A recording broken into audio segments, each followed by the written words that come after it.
Have you ever felt like you're dealing with issues that didn't start with you? Or wondered why some families seem to repeat the same struggles, generation after generation? What if I told you there's a law, older than any religion or government, that explains this? A law that says accountability doesn't end when someone dies. This is the law of ancestral justice. Welcome to Ancestral Justice, universal law beyond bloodline. This isn't about mysticism, curses, or blame. It's about understanding a fundamental principle of the universe. What you sow, you reap. And sometimes, the harvest is collected by those who come after. Let's start with a core idea. Justice is a universal law. It existed long before any court system or religious text. It's a natural law, like gravity. Actions create consequences, and those consequences don't just disappear. Physical death doesn't erase the energy of an action. Think of it this way. If someone pollutes a river, the river remains polluted long after they're gone. The consequences continue, affecting everyone downstream. In the same way, actions, both good and bad, create an energetic reality that persists through time, carried forward through the most direct channel, the bloodline. This is why earthly justice systems are incomplete. A court can jail a person, but it cannot address the unresolved energy of their actions, especially after they be passed Hawaii. That's where a universal law takes over. Now, let's look at what our ancestors did in the scene, physical world. We're talking about tangible actions. Conquest, theft, violence, but also acts of great kindness and benefit. History isn't just a story in a book. When people say, "Oh, but that happened so long ago," they're missing the point. Time doesn't erase an action, it only delays the consequence. If a family's prosperity was built on taking land from others, that's an unresolved harm. The descendants may not be guilty, but they are enjoying an inherited advantage that came from an injustice. This creates an inherited debt. It's not about individual blame for what an ancestor did, but about recognizing the source of what we have today. The energy of that original action is still active, seeking balance. So, where does this justice happen, if not in our world? It happens in the unseen realm. This isn't some spooky, mystical place. It's simply the dimension of energy and consequence that exists beyond our physical senses. In this realm, your social status, your wealth, your power, none of it matters. The only thing that counts is the energetic truth of your actions. It's the ultimate court where no one can hide. After physical death, awareness continues. There's a knowing of what was done and what is owed. This isn't punishment. It's a lawful process of accounting. Energy becomes the evidence, and the universal law ensures that balance is eventually restored. This is where the living come in. Why are descendants connected to this? It's crucial to understand.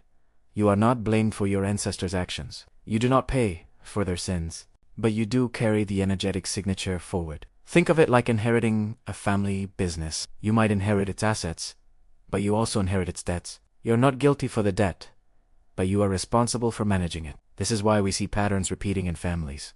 Addiction, poverty, certain types of conflict. These are often unresolved, energetic debts seeking resolution through the lineage. The cycle continues until someone becomes aware and chooses to act differently. When you benefit from harm done in the past, even unknowingly, you are connected to its roots. The moment you become aware of this connection is the moment you gain the power to change the future. Let's correct our language. For centuries, these concepts have been described with words like curses or generational curses.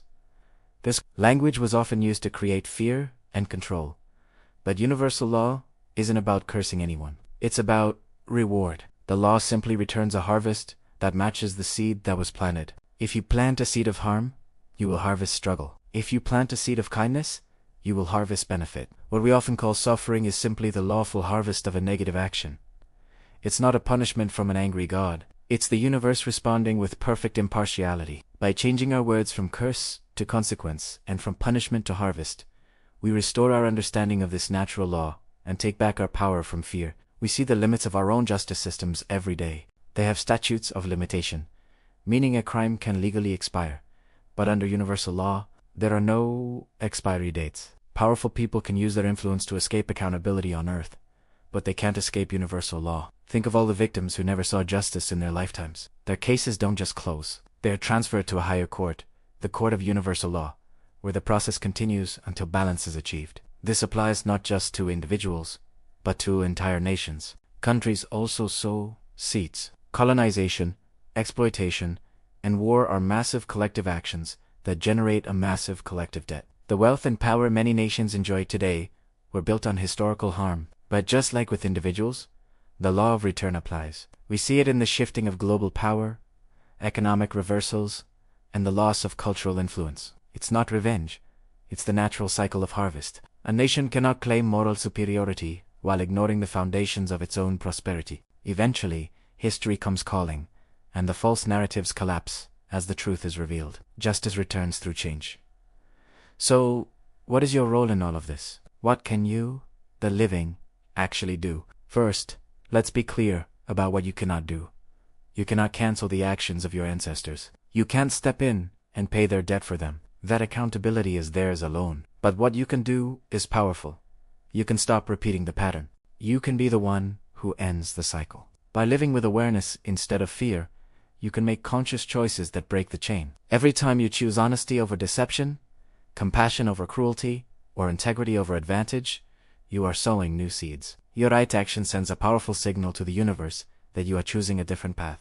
This doesn't erase the past, but it changes the future harvest for you and your descendants. Truth is the tool that alters the outcome. When does this ancestral justice activate? It often feels sudden, but it's never random. The law values precision over speed. There are trigger points, often moments of great change or crisis in a person's life. When this awareness awakens, suddenly, family secrets come to light. Long-buried history surfaces. The comfortable stories we told ourselves about our family or our nation begin to crumble. This is the law at work, bringing things into the open so they can be resolved. It's not about creating chaos. It's about bringing things into alignment with truth. The cycle is complete, not when the past is forgotten, but when it is understood, acknowledged, and its patterns are no longer repeated. This brings us to the way forward, living under universal justice.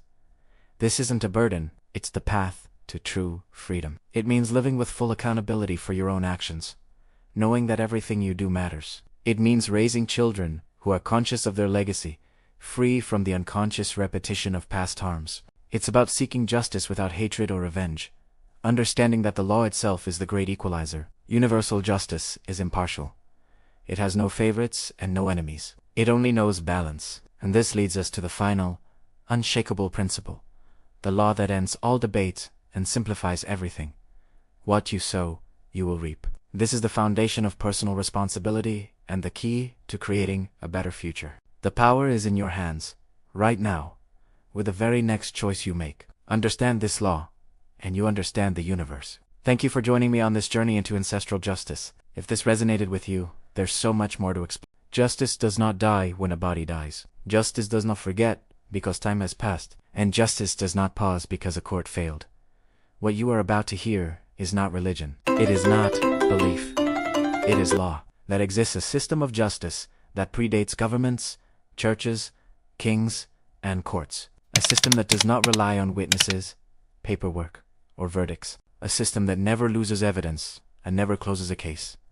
This is the law that never dies. Before there were temples, before there were scriptures, before there were institutions claiming authority over morality, law already existed. Universal law is not created by humans. Humans discovered it, observed it, and then later, in many cases, distorted it for their own purposes. But its core principle remains unchanged. Every single civilization, regardless of its location on the globe or its point in history, understood one fundamental truth.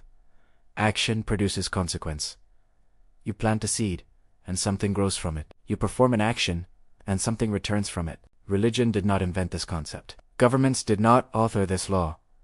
And courts certainly did not define it. They merely tried to regulate it, often unsuccessfully. Universal law does not require your belief to function. Gravity does not ask if you agree with its principles before it pulls you down. Fire does not negotiate with you before it burns. And in the same way, justice does not wait for your permission to act. This is the absolute foundation of what we will call ancestral justice.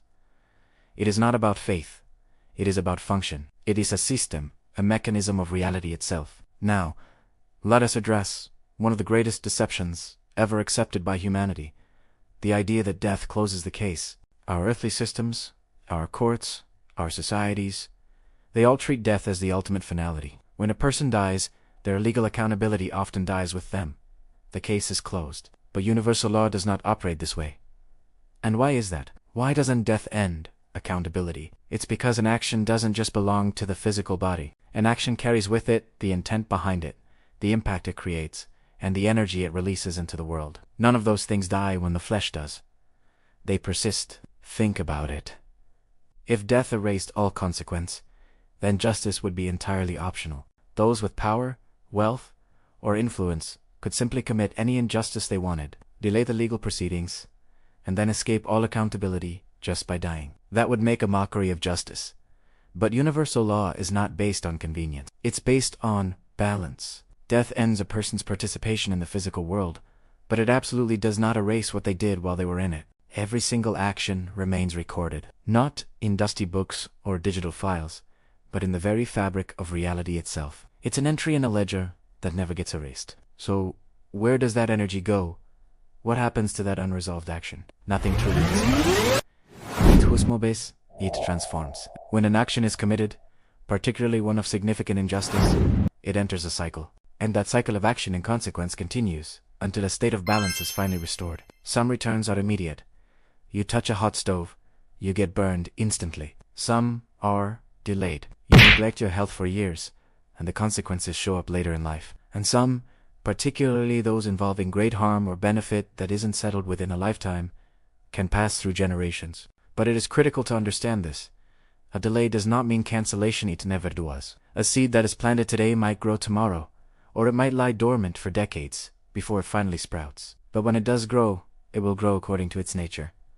An apple seed will always produce an apple tree. A seed of injustice will always produce a harvest of imbalance. This is precisely why ancestral justice exists. It's not because descendants are considered guilty of the original act. It's because the cycle of that action continues until it is fully and finally resolved. The energy has to go somewhere. This brings us to why bloodlines matter in this system of justice. Now, let's be very clear. Bloodlines are not moral labels. They are not a stamp of good or evil. They are simply lines of continuity. They are channels through which energy, resources, and consequences flow. When a significant action remains unresolved, its energy doesn't just float aimlessly in the void. It moves through established connections. And what are the strongest connections? Family, nation, the lines of inheritance, and the lines of benefit. If a bloodline, a family, or even a nation benefits from a past injustice, whether through inherited wealth, land, power, or status, it becomes part of that unresolved equation. This does not mean that the descendants are condemned or blamed for the original act. It means they are involved in the cycle. This is not about blame. This is pure mechanics. Justice, in its universal form, follows the lines of connection and benefit, not accusation. It simply follows the energy, and this is where we see the profound error of our earthly justice systems. Our courts are limited. They are limited by time, by power, by corruption, by fear, and by jurisdiction. They close cases because a statute of limitations expires. They acquit people because evidence disappears or is destroyed. They protect the powerful because political influence interferes with the process. Universal justice has absolutely none of these limitations. There is no statute of limitation. There is no political immunity. There is no grave deep enough to bury an unresolved act. When earthly justice fails to deliver balance, the case is not dismissed. It is simply transferred to a higher court, the court of universal law. So, remember this. Justice does not die. Justice does not forget. And justice does not forgive in the way we think of it.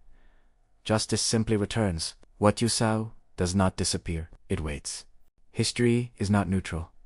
The past is not silent. And actions committed in the physical world do not dissolve simply because time has passed. What was done in the body mattered. What was taken mattered. What was ignored mattered. Ancestral justice begins right here, in the seen world, where choices were made. Actions were carried out, and consequences were set into motion. Welcome to our second module, where we explore how the deeds of our ancestors in the physical realm continue to shape our present reality. Let's begin with a foundational truth. Our ancestors were not abstract ideas. They were not myths or legends. They were physical beings who acted in a physical world. They made decisions with real-world impact. They conquered land. They enforced laws, some just and some unjust. They stood by silently while harm was committed against others. They benefited from systems built on inequality. These are not just stories. They are recorded actions. Universal law, the fundamental principle of cause and effect, records action, not the intention statements written later to excuse or soften that behavior. What truly matters is not how history textbooks remember them, but what actually occurred. The physical world is where seeds are planted, for good or for ill. Justice, therefore, does not begin in some unseen, spiritual realm. It begins, on the ground, with the consequences of tangible actions. Now, let us address a common inconvenient lie we often tell ourselves. That was a different time. We use this phrase to create distance, to imply that the moral standards of the past were somehow but universal law does not operate on timelines invented by society. It doesn't recognize our calendars or historical eras. An unresolved action does not become resolved simply because a calendar page turned. A stolen inheritance does not magically become a rightful one, just because several generations have passed. Closure is not something that can be declared by descendants who want to move on. True closure only occurs when balance is restored. Until then, the energy of that original action remains active, influencing the present. It's like a debt that continues to accrue interest, waiting to be settled. The past isn't past until it's been fully addressed. This brings us to the concepts of inherited advantage and inherited debt. It's crucial to understand that not all inheritance is financial. In fact, some of the most powerful forms of inheritance are structural. When our ancestors gained power, wealth, land, or social status through harmful means, whether through exploitation, theft, or oppression, that advantage did not evaporate when they passed on. It was transferred down the line,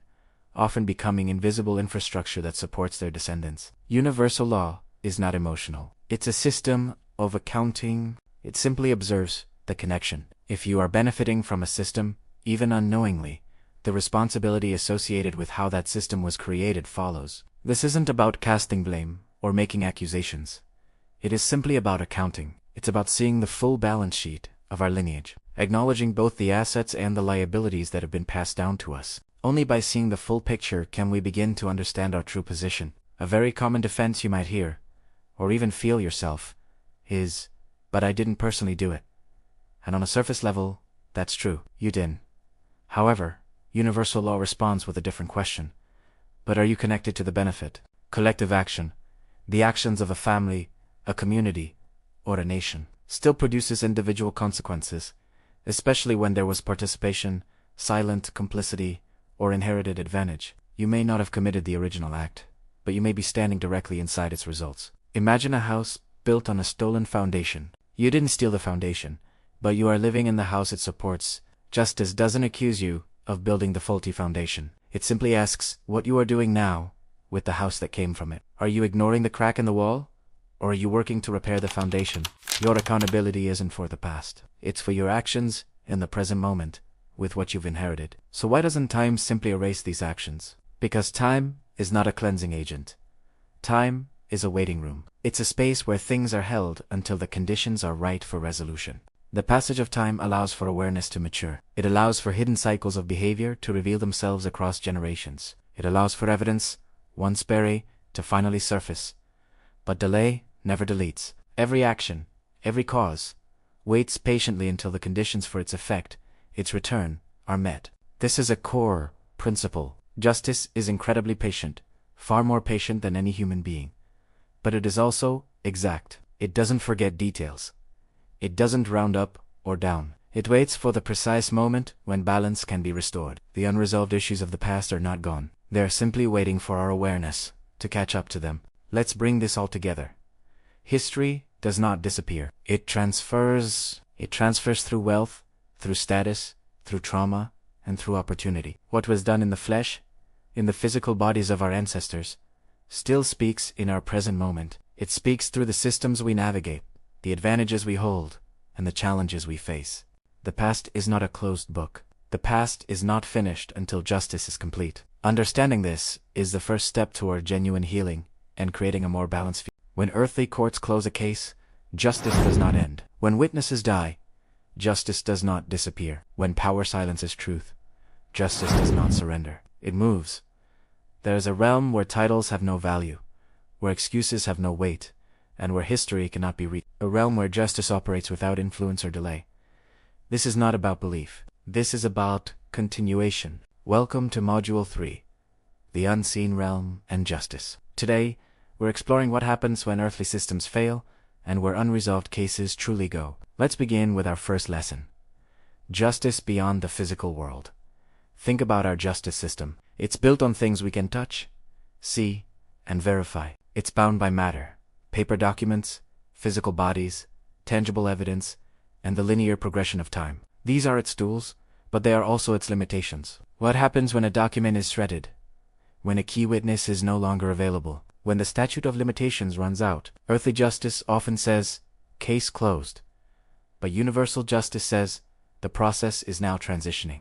Universal justice is not confined by these physical boundaries. When our systems reach their absolute limit, the process doesn't simply stop. It elevates to a different plane of operation. You see, justice doesn't belong to buildings made of concrete and steel, or to institutions run by fallible people. Justice belongs to law.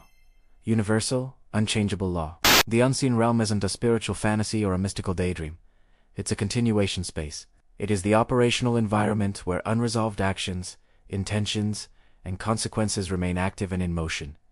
Nothing is ever truly lost. No case is ever permanently dismissed. It's simply waiting in a different kind of file. This brings us to our second lesson.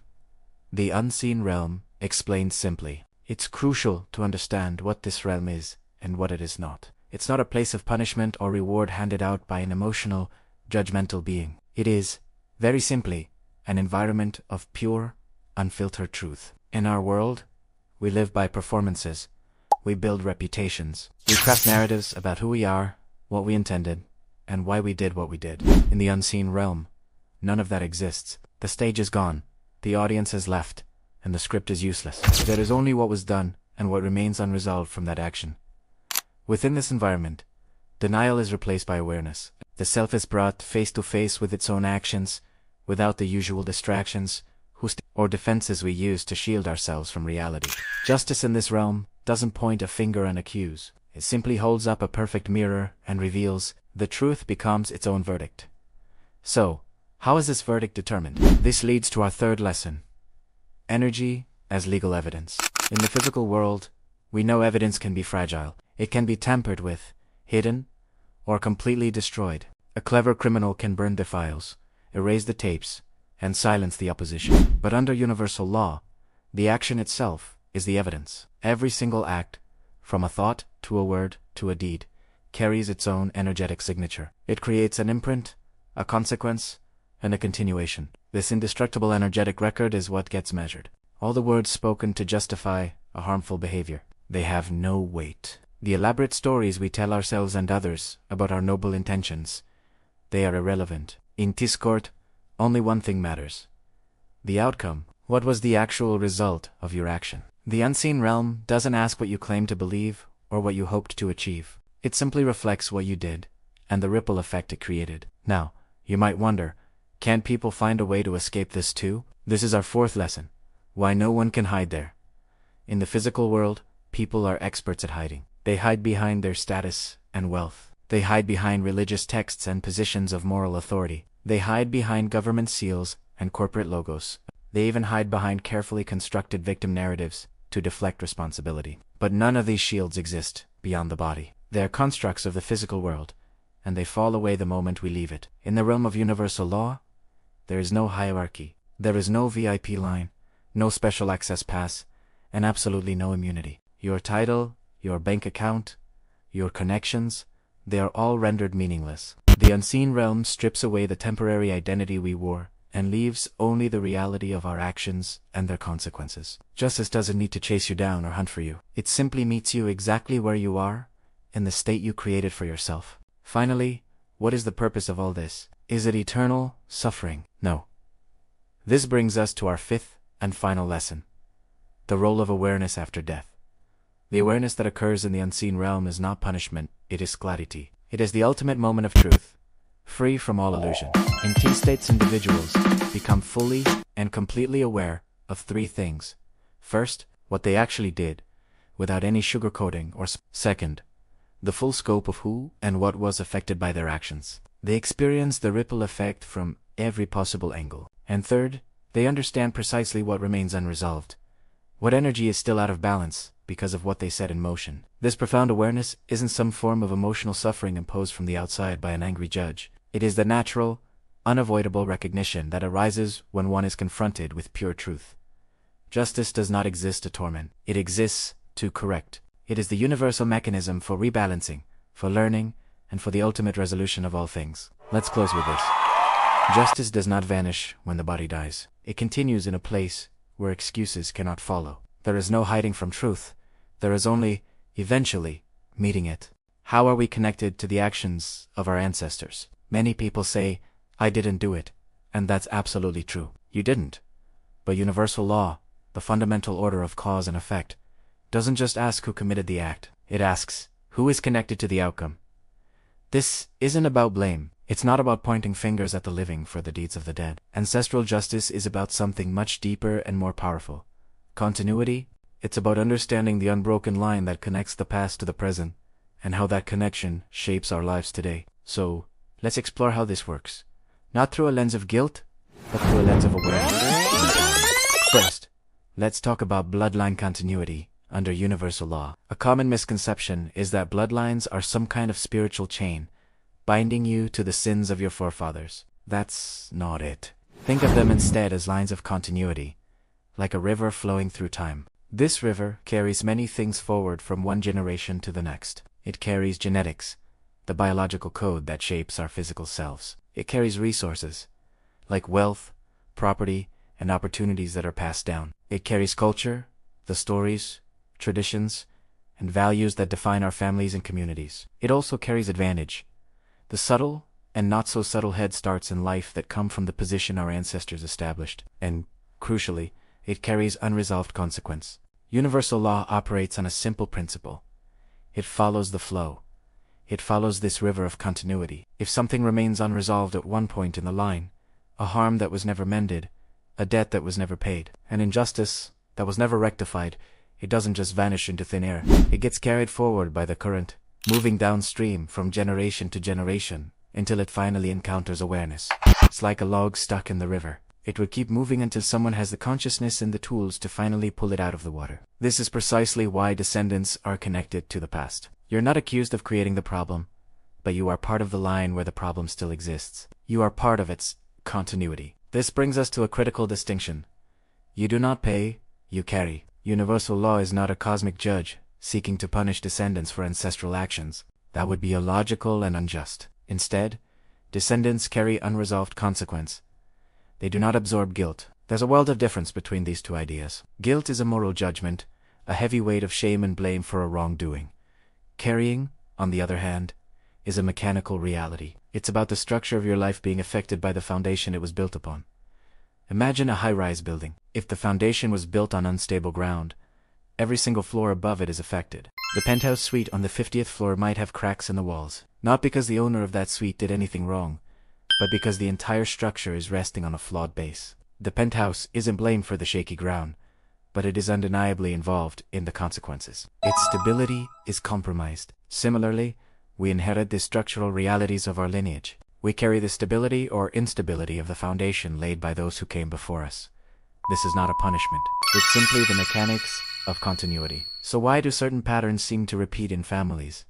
Almost like a curse. Why does it feel like some families are stuck in a loop of the same struggles, generation after generation? It's because these patterns are seeking resolution. Think of them not as curses, but as unresolved equations. Universal law, like a patient teacher, will repeat the lesson until it is finally understood and the equation is solved. For instance, violence often repeats in families where past violence was never truly addressed, confronted, or healed. It was just buried, ignored, or normalized. Loss, whether it's financial or emotional, can become a repeating pattern where an original act of theft or dispossession was never made right, never restored. Power struggles, manipulation, and control issues tend to repeat in family systems where domination was normalized as the only way to relate to one another. These are not supernatural curses designed to make you suffer. They are energetic and behavioral patterns that have been set in motion and will continue to reverberate forward until someone in the line becomes aware enough to stop the cycle. They are a call for healing. The repetition is the system's way of saying, hey, something here is broken. Something here needs attention. When we see these patterns, the invitation is not to feel doomed, but to become the one who finally learns the lesson, who solves the equation for the entire line, past, present, and future. Now, let us address one of the most uncomfortable truths in this entire conversation. What happens when descendants benefit from harm? If you benefit from an injustice, even one that happened long before you were born, you are a part of the equation. This is a tough pill to swallow, because it feels like an accusation. But benefit does not mean intention. It means position. It's not about whether you wanted the advantage. It's about whether you have it: land, wealth, safety, social status, or access to opportunities that were gained through historical harm, like colonialism, slavery, or exploitation, still carry a direct connection to that original harm. The river of continuity that brought you resources and advantage may have been diverted or widened at the expense of another. Acknowledging this doesn't mean you have to be consumed by guilt or justice does not demand that you tear down your own life. It demands something far more constructive: awareness and correction moving forward. It asks you to see your position clearly, without defensiveness, and to use the advantages you have to contribute to balance and repair. It's about turning your inherited position into a platform for positive change, rather than pretending the advantage doesn't exist. It's about asking, given where I stand, what is my responsibility now? This leads us to the final, and most hopeful, part of our journey. The moment accountability awakens. This is the turning point for any individual and for any lineage. Accountability awakens the moment truth is recognized. It's not when guilt is accepted. It's not when shame is felt. Guilt and shame can be painful. They often lead to denial or defensiveness. The real transformation begins simply when the reality of the situation is acknowledged, clearly and honestly. It's the moment you stop saying, "But that has nothing to do with me," and start saying, "I see how I am connected to this." From that moment of acknowledgement, your choices begin to matter in a profoundly different way. You are no longer acting unconsciously. You are now a conscious participant in the flow of continuity. Universal law responds to awareness. When you bring the light of your attention to an unresolved issue, you activate the potential for it to be resolved. This is where your power lies. You become the point in the lineage where the pattern can stop, where the harm can be mended, and where healing can finally begin to flow forward. The moment you see the truth, you are empowered to change the story. So, remember this: you are not accused of the past. You are not to blame for the actions of ancestors you never knew, but you are connected to what remains unresolved from the past.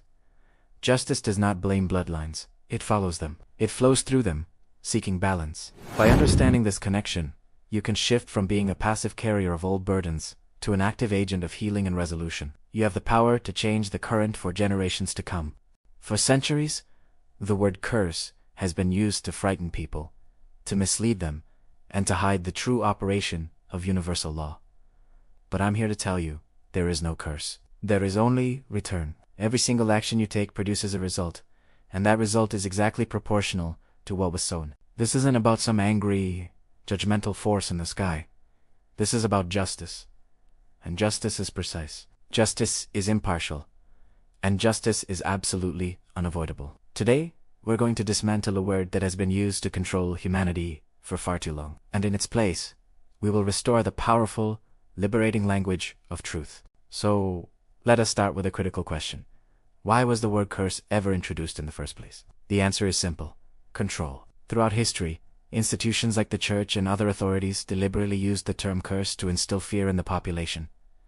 And fear is a powerful tool. Fear made people obedient. It kept them silent when they should have spoken up. Most importantly, fear kept the true mechanics of universal law hidden from the public eye. Think about it. The word curse suggests a punishment that is handed down by some higher, often arbitrary, power. It implies that you are a victim of something external, something you might not even deserve. This idea completely obscures the simple, mechanical truth of the universe. Every action produces a return. What you put out, you get back. It's a closed system. But by framing negative consequences as a curse, these authorities created a problem that only they could solve. People were led to believe they could avoid the consequences of their actions through prayer, through special rituals, or by seeking religious absolution from a priest or cleric. It created a dependency. It gave people a false sense of hope that they could cheat the system. But the truth is, there is no escape from the harvest. You can't pray away a seed you've already planted. You can only wait for it to grow. This brings us to a fundamental shift in perspective. Universal law only returns reward. Now, I know what you might be thinking. How can suffering be a reward? Stick with me. Every action you take is like planting a seed. Every single seed, without exception, will produce fruit. When you plant a seed of kindness, the fruit is sweet. When you plant a seed of deceit, the fruit is bitter. But even when that fruit is bitter, even when it brings you pain or hardship, it is still a reward. It is the direct, logical, and just return on your initial investment. It's not punishment. It's not malice. The universe isn't getting revenge on you. The universe does not administer curses. It doesn't judge your actions as good or bad. It simply delivers the harvest of what was sown, with perfect, mathematical precision. The bitter fruit isn't meant to hurt you. It's meant to inform you. It's a message, a piece of data telling you, the seed you planted here produced this result. Do you want to plant it again? This is why we must see suffering as a harvest, not a punishment. The difference is not just semantics, it's everything. Suffering is the return of a specific action.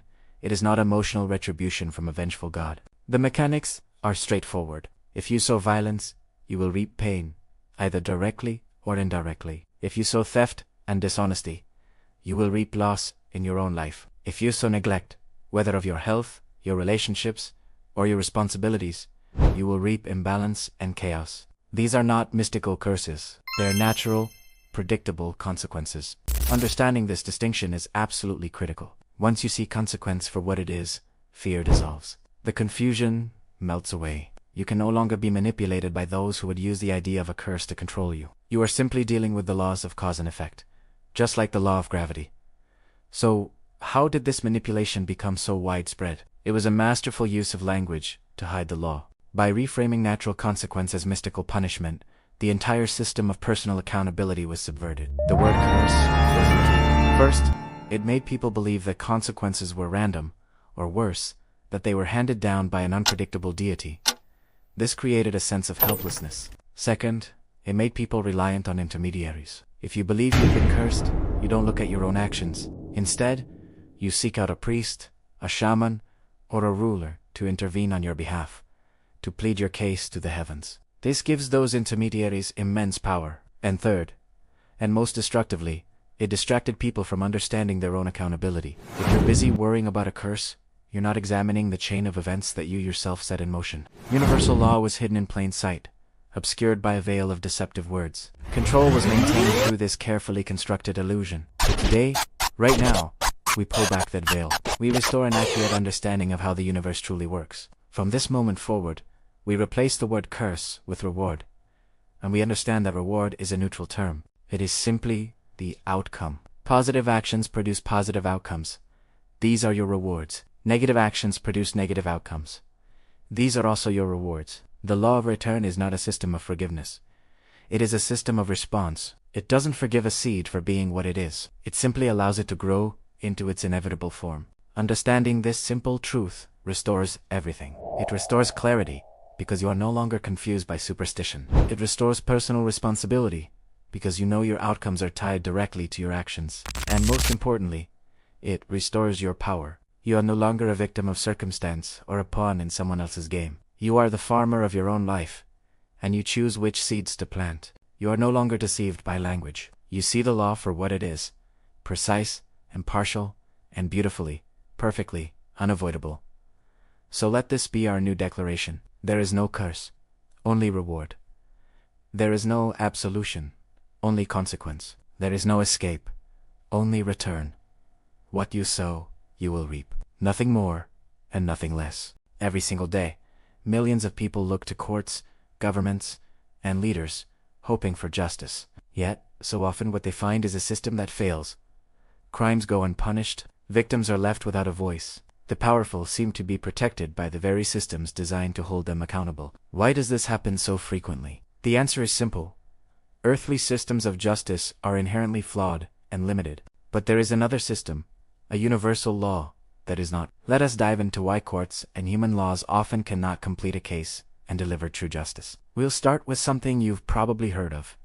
Statutes of limitation. Earthly laws essentially put a timer on justice. They say, you have a certain amount of time to act. If you miss that window, the case is closed forever. This is a practical, human-made rule, designed to keep the legal system from being overturned. But universal law operates on a completely different principle. It says, there is no expiration date on an action.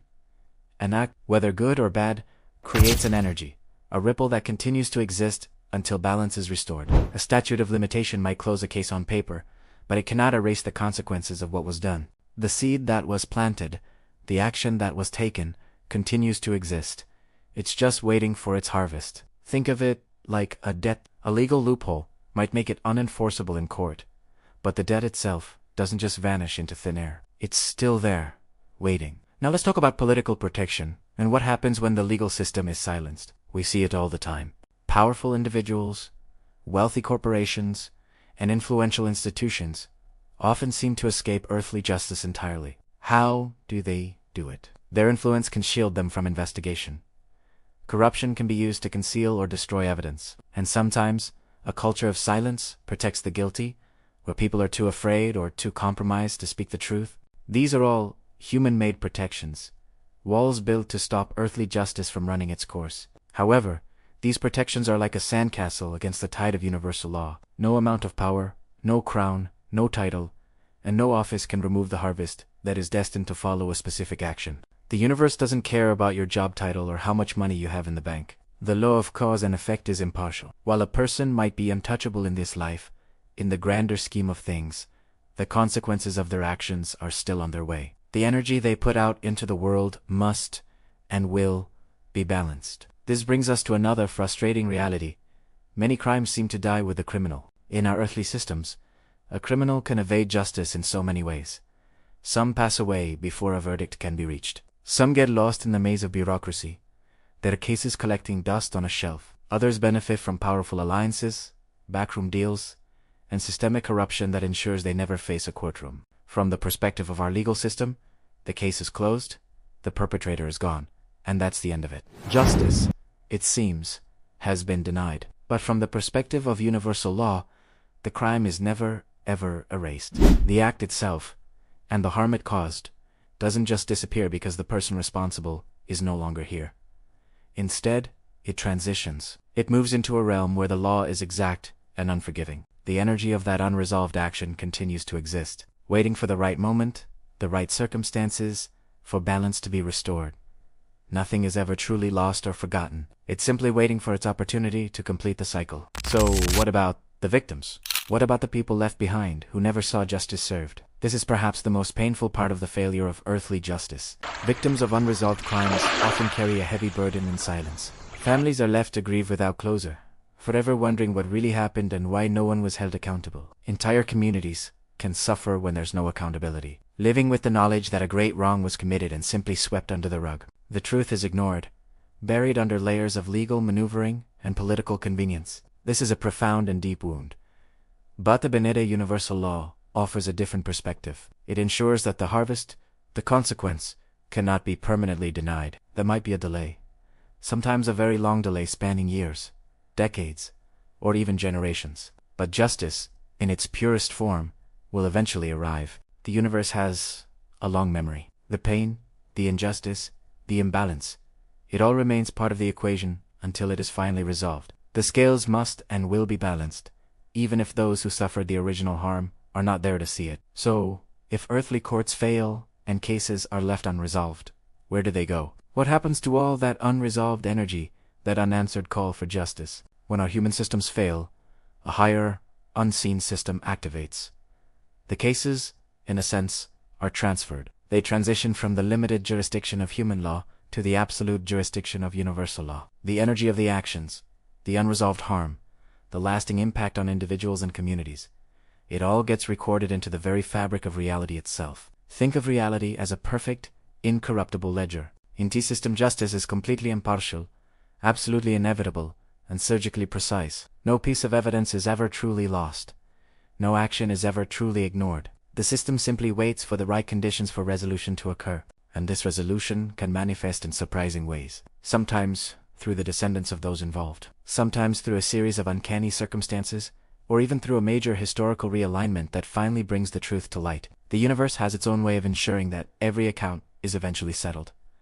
So remember this: earthly courts may fail, leaders may protect the guilty, history may look silent for a time, but universal justice never stops. It waits, it calculates, and it always returns. What goes around truly does come around. Welcome to Module 7, National and Collective Ancestral Debt. Think about justice for a moment. We often see it as a personal thing, or something that happens within families. But what if I told you that entire nations, empires, and huge groups of people also have a kind of karmic bank account? They sow seeds through their actions, and believe me, the harvest always comes. The actions of ancestors ripple through time and space, carrying consequences that affect entire populations, even centuries later. This isn't some abstract theory. This is what we call collective ancestral debt. Let's dive into our first lesson. How nations sow seeds. History is full of examples. We see nations rise through conquest, theft, and domination. They build their wealth by exploiting land and people. They create laws that protect the powerful and completely ignore the innocent. Universal law doesn't just forget these actions. The energy of that harm, of the advantage gained through injustice, gets planted deep into the collective future of that nation. Simply put, what a nation sows, it will eventually reap. There are no exceptions to this rule. The universe keeps a perfect record. Now for lesson 2. The collective benefit from historical harm. Think about it. Generations often inherit wealth, land, and power that was built on unresolved harm from the past. This isn't just good luck, it's a direct consequence. This benefit is recorded in the cosmic ledger, right alongside the debt it carries. Now, this doesn't mean the people who inherit this advantage are automatically guilty, but they do exist within this cycle of justice. And enjoying an advantage without being aware of its source carries a certain accountability. Ignorance is not a shield. This brings us to our third lesson.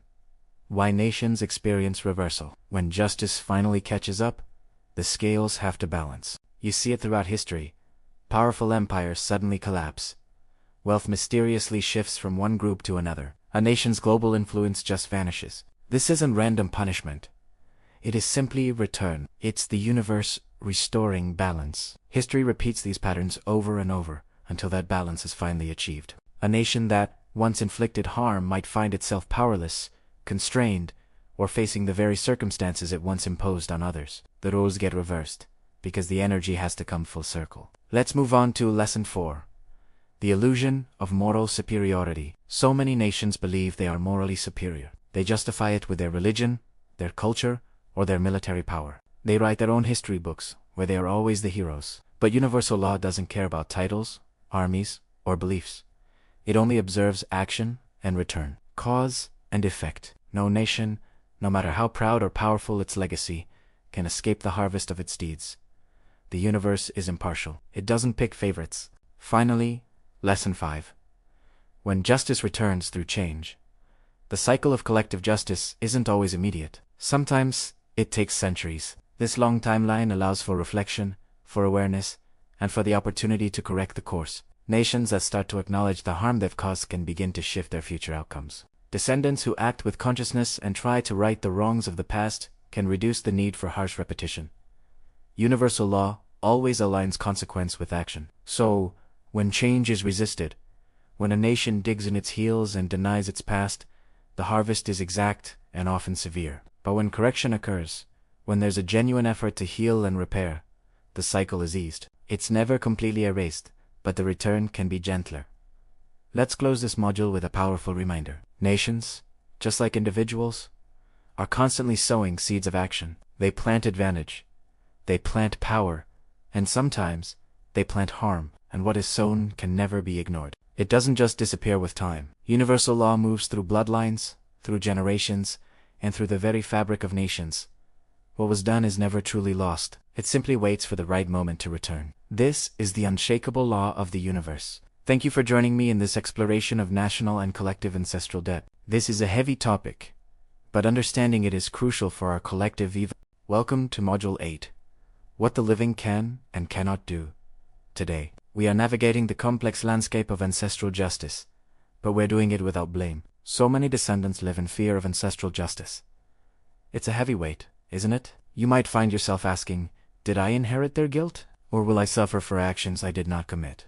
These are valid questions, born from a deep, often unconscious, connection to our lineage. But I want to start with a clear, unwavering truth.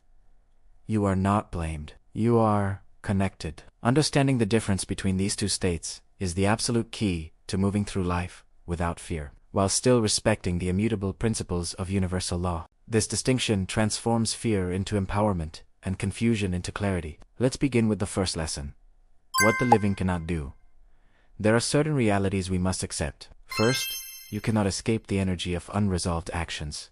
Think of it like a ripple in a pond. An action taken long ago continues to send out waves, and as a part of that lineage, you are in that pond. you will feel the ripples. Second, you cannot simply ignore patterns that repeat in your life or your family. Are you noticing similar financial struggles, relationship breakdowns, and health issues across generations? These aren't coincidences. They are echoes of the past, demanding attention. And third, you cannot pretend that the past has no influence. Universal law doesn't negotiate with excuses or denials. The connection exists, whether you acknowledge it or not. Ignoring it doesn't erase it. It only delays the resolution, and can often intensify the pattern until it is finally addressed. Now, let's move to the much more empowering side of this equation. Lesson 2. What the living can do. This is where your power lies. First, you can observe these patterns and begin to recognize their origin. Instead of being a victim of circumstance, you become a detective of your own life, tracing these recurring themes back to their source. This observation is the first step toward freedom. Second, with this awareness, you can make conscious choices to prevent harm from continuing. If your family has a history of broken communication, you can choose to learn new ways to connect. If there's a pattern of financial lack, you can choose to cultivate a mindset of abundance and act accordingly. And third, you can restore balance where possible through concrete action, not just emotion. Feeling guilty does nothing. Taking restorative action changes everything. Remember, awareness is not blame. Awareness is power. By acting consciously, you actively redirect the flow of energy and break the cycle of unnecessary repetition. You become the turning point. This brings us to lesson 3.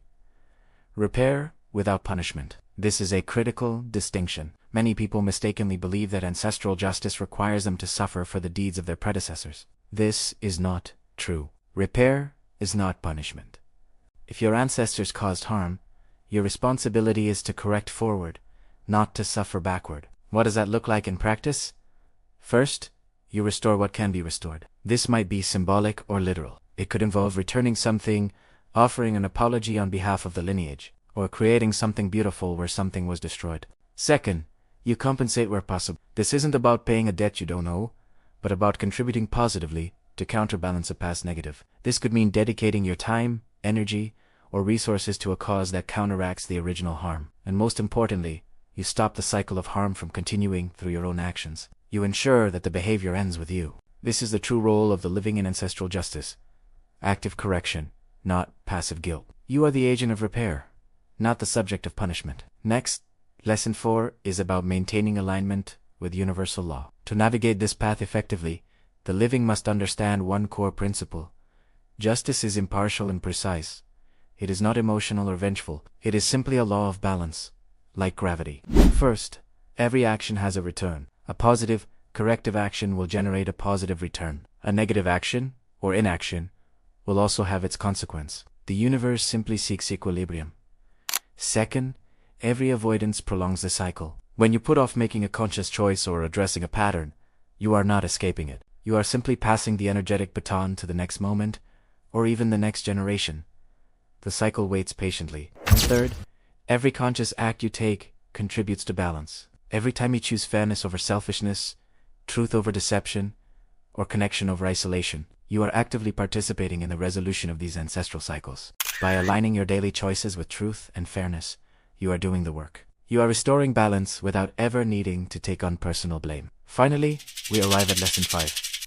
The power of your presence and your action. Never underestimate the impact you have, right here, right now. Your presence, your decisions, and your actions matter profoundly. Think of it this way: where you act justly, the cycle shifts, a new possibility is introduced, and the energetic trajectory changes. Where you act unjustly, falling back into old inherited patterns, the cycle continues, strengthening its grip. And where you remain unaware, simply going through the motions without consciousness, the cycle remains dormant, waiting for a trigger to re-emerge. The living are the active participants in the final chapters of ancestral justice. You hold the pen. Your choices, not your fear, not your guilt, and certainly not your excuses, determine how quickly balance is restored.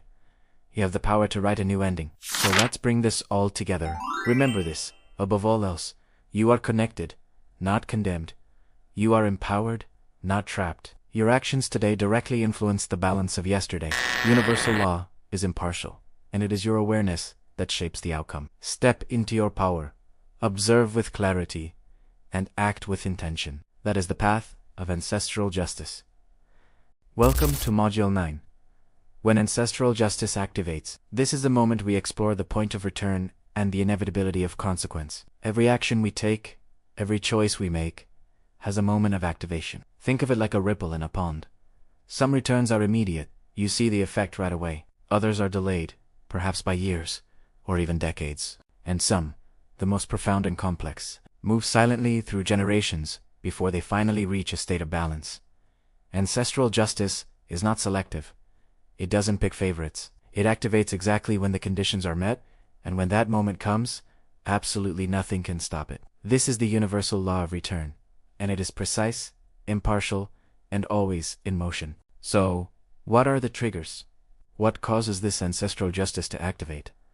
It's not random. It's a response to specific conditions. One of the most powerful triggers is awareness by the living. When a descendant becomes conscious of an old pattern, an old wound, it's like shining a light into a dark room. Another trigger is the exposure of hidden truths. Secrets, lies, and buried histories have immense energetic weight. When they are brought into the open, the system must recalibrate. Sometimes, the trigger is an energy imbalance, reaching a critical mass. Imagine a scale tipping slowly, ounce by ounce, until one final grain of sand causes it to slam down. That's critical mass. And finally, activation happens through the continuation of harmful patterns without correction. When a family, a community, or a society repeats the same mistakes, the same generation after generation, the universal system eventually intervenes to break the cycle. When these conditions align, the system responds. It does not hesitate. It does not negotiate. It simply executes the return. Now let's talk about the role of unresolved actions. Think of unresolved actions from the past, injustices, betrayals, kindnesses, sacrifices, as seeds lying dormant in the soil. They are not gone. They are simply waiting. They wait for opportunity, for the right environment to sprout. They wait for connection, for a person or an event to provide the energy they need. And they wait for recognition, for someone to finally see them for what they are. When descendants, present-day circumstances, or even major historical events awaken that dormant cycle, the harvest is triggered. This is a critical point. Delay does not mean avoidance. A seed planted a century ago may not sprout for 100 years. But when it does, it will grow into the exact plant it was meant to be. In this universal system, delay only ensures precision. The return will be perfectly tailored to the original action, no matter how much time has passed. This brings us to the fundamental principles of this universal system of return. It operates with a flawless logic, guided by 3 core principles. The first is exactness. The harvest always corresponds to the seed. An act of profound generosity will eventually return as a blessing. An act of deep harm will eventually return as a balancing consequence. The return is an exact mirror of the source. The second principle is impartiality. This system is blind to identity, status, wealth, or power. It does not care about your excuses or justifications. No one gets a pass. The law of return applies equally to everyone, without exception. And the third principle is persistence. This is perhaps the most humbling of all. Every unresolved action will return. Eventually, nothing is ever lost or forgotten. No judge, no leader, no government, no institution can override this system. It isn't a set of rules created by humans. It is inherent in the very fabric of reality itself. So what happens when these unresolved actions are continually ignored? What are the consequences of continued neglect? When the echoes of the past are left unaddressed, the patterns repeat. The same dramas, the same conflicts, the same heartbreaks will show up again and again in a lineage, often with increasing intensity. Any advantage gained from an old injustice becomes unstable. A fortune built on exploitation will carry an energetic debt that eventually comes due, making that wealth fragile and unsustainable. And the harm spreads. It doesn't stay contained with the original actors. It moves through their descendants and their communities, like a toxin poisoning the water supply for generations to come. Universal law does not abandon these cases. It doesn't just give up. It escalates. The pressure builds, the signs get louder, the consequences become more severe, until balance is finally restored. Neglecting the call only amplifies the intensity of the return. It never cancels its inevitability. This might sound intimidating, but it's crucial to understand this final point. The moment of activation is not a punishment. It is an opportunity. It is a moment of grace. The return of an old pattern isn't meant to crush you. It's meant to awaken you. Recognition of the pattern allows for correction moving forward. It gives you the power to say, "This stops with me.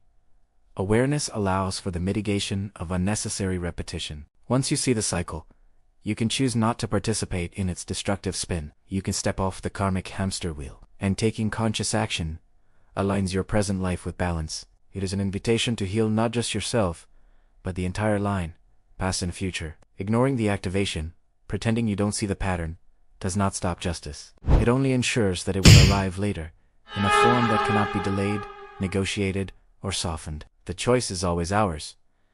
Do we answer the call with awareness and courage, or do we wait for the lesson to become so loud it can no longer be ignored? To close this module, let's summarize the core truth. Ancestral justice is precise. It waits patiently for the right conditions to align. It activates without bias, treating all with perfect impartiality. No action ever truly disappears into the void. No consequence is ever lost. No cycle is ever forgotten by the universe. When ancestral justice awakens, the harvest will be exact, the return will be perfect, and balance will be restored. Welcome to Module 10. Living under universal justice. You are alive now. Here, in this present moment, your ancestors, those who came before you, are gone. But their actions, their decisions, their energy, it all remains. The consequences of their lives flow through time, like rivers carving paths through generations, eventually reaching you. Your life is not separate from this vast, interconnected system. It's an integral part of it. Every decision you make, every action you take, every choice you embrace, contributes to the ongoing, universal balance of justice. Understanding this isn't about inducing fear. It's about claiming your power. It's about recognizing your role in a story much larger than your own individual existence. This brings us to our first lesson, the responsibility of awareness. Living under the principles of universal justice means learning to see with clarity. It means looking deeply at what was inherited, not just the physical traits or material wealth, but the energetic patterns, the emotional legacies, and the unresolved conflicts. It requires us to identify what patterns from the past continue to play out in our lives today, often unconsciously. And most importantly, it means acknowledging what consequences from ancestral actions remain unresolved. Waiting for closure. This awareness isn't about placing blame or feeling guilty for what your ancestors did or didn't do. Awareness does not accuse, it empowers. When you know the truth of your inheritance, you gain the ability to intervene with precision. You can consciously choose to correct a harmful pattern, redirect a negative flow of energy, and realign your life's path with balance, all without the heavy weight of blame. It's about understanding the starting point so you can navigate toward a better destination. Now, let's explore our second lesson. Daily actions as participation. Think about your day-to-day life. Every action you take, no matter how small or insignificant it may seem, is a form of participation in this universal system. Each choice is either a continuation of a past harm, reinforcing an old, unbalanced cycle, or it is a deliberate step toward restoration, healing, and balance. There is no neutral ground. Universal law, this invisible system of justice, observes all movement. It doesn't just see the action itself. It measures the energy behind it, the intention that fueled it, and the ripple effect of its consequence. This is why even the smallest acts matter profoundly. A single decision made with conscious intent, a word of kindness instead of anger, an act of generosity instead of selfishness, can be enough to shift cycles that have persisted for generations. You are constantly casting votes for the future with every single thing you do. This leads us to our third lesson, aligning with balance. So, how do we live consciously within this framework? It starts with practical, intentional steps. First, you must make a commitment to stop repeating harmful patterns. This requires self-reflection and honesty. Are you perpetuating cycles of anger, fear, or scarcity that you inherited? Second, you must stop benefiting from unresolved injustice without awareness. If you recognize that your current advantages are rooted in past imbalances, your role is not to feel guilty, but to use that awareness to act with greater integrity. And finally, you must actively choose to act with fairness, equity, and integrity in all your dealings. This is the core of aligning with balance. It's about treating others with respect, making fair choices, and living from a place of honor. It's important to understand that alignment does not guarantee immediate rewards in earthly terms, like wealth or fame. Its true guarantee is the reduction of unnecessary struggle, the release from repeating painful cycles, and the profound satisfaction of participating in resolution and healing. You become an agent of balance, not a victim of imbalance. Our fourth lesson focuses on the role of descendants in ancestral justice. You are a unique and vital bridge between the past and the future. You stand at the crossroads of generations. Your awareness has the power to wake dormant cycles, to bring forgotten issues to the light so they can finally be addressed. Your actions have the power to complete unresolved threads, to tie up the loose ends that your ancestors left behind. Your very presence, your energy, and your consciousness influence both the living world around you and the unseen realms where these energetic legacies reside. Being alive right now is your golden opportunity. It is your chance to finish what was begun by your ancestors, but this time in perfect alignment with universal law. You are not just living for yourself, you are living as a representative of your entire lineage, with the power to heal backwards and forwards through time. You are the one your ancestors were waiting for. This brings us to our final lesson. Moving forward consciously. To live a truly conscious life is to internalize 3 fundamental truths about justice. First, justice is impartial. It doesn't play favorites. It operates based on a universal law of cause and effect, treating everyone and every action by the same standard. Second, justice is exact. It measures everything with perfect precision. Every intention, every action, every consequence. Nothing is ever overlooked. And third, justice never forgets. Energy is never lost, and unresolved issues will always, eventually, seek balance. So, what does this mean for you today? Do not fear the past or the legacy you carry. It is your curriculum, not your condemnation. Do not rely on excuses or justifications for harmful behavior. They hold no power against universal law. And most importantly, do not wait for earthly systems, governments, courts, or society to correct the deep imbalances.